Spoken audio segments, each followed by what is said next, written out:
आप सब जानते हैं, हाल में ही जीएसटी में बहुत बड़ा बदलाव करके लगभग रोजमर्रा की हर वस्तु को सस्ता करने का काम केंद्र और राज्य सरकार ने किया है। भारत नई विकास, तेज विकास की ओर जो जा रहा है वो सकारात्मक सोच का परिणाम है। हाल में ही जीएसटी में बहुत बड़ा बदलाव करके लगभग रोजमर्रा की हर वस्तु को सस्ता करने का काम केंद्र और राज्य सरकार ने किया है। ऐसा कोई चीज नहीं है जो हमें सुबह से रात तक लगे। सुबह हमारे को दंत मंजन, टूथपेस्ट लगे, बाल में तेल लगे, कपड़े, घड़ी, जूते, स्कूल जाने वाले बच्चों के लिए स्टेशनरी, शिक्षा की अलग अलग सुविधाएं, स्वास्थ्य की अलग अलग सुविधाएं, इंश्योरेंस निकालने वाले लोगों के लिए हेल्थ और लाइफ इंश्योरेंस पे जीएसटी 18% से शून्य करना, खाने पीने की लगभग सभी पदार्थों को सस्ता करना, अनेक चीजों को शून्य जीएसटी पर उपलब्ध कराना,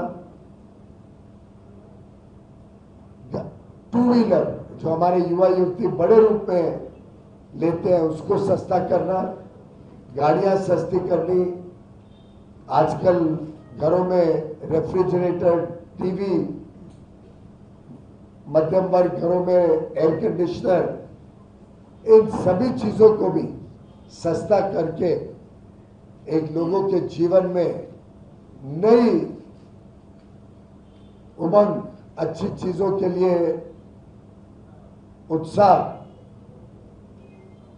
जैसे चीजें सस्ती होंगी, डिमांड बढ़ेगा तो कारोबार, व्यापार बढ़ेगा, लोगों को और रोजगार के अवसर मिलेंगे।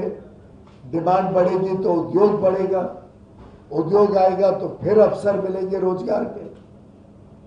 सरकारी रोजगार में केंद्र और राज्य सरकार ने लाखों लोगों को नौकरी दी है। मैं समझता हूं भारत नई विकास, तेज विकास की ओर जो जा रहा है वो सकारात्मक सोच का परिणाम है।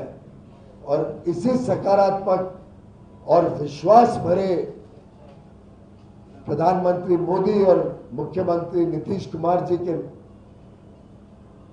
नेतृत्व में बिहार आगे बढ़ रहा है, देश आगे बढ़ रहा है।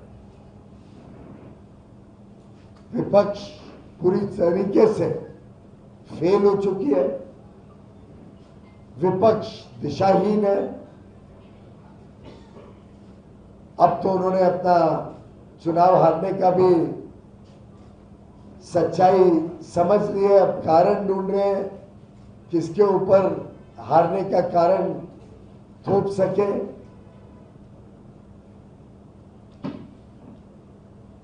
और जिस प्रकार के अभद्र, अमर्यादित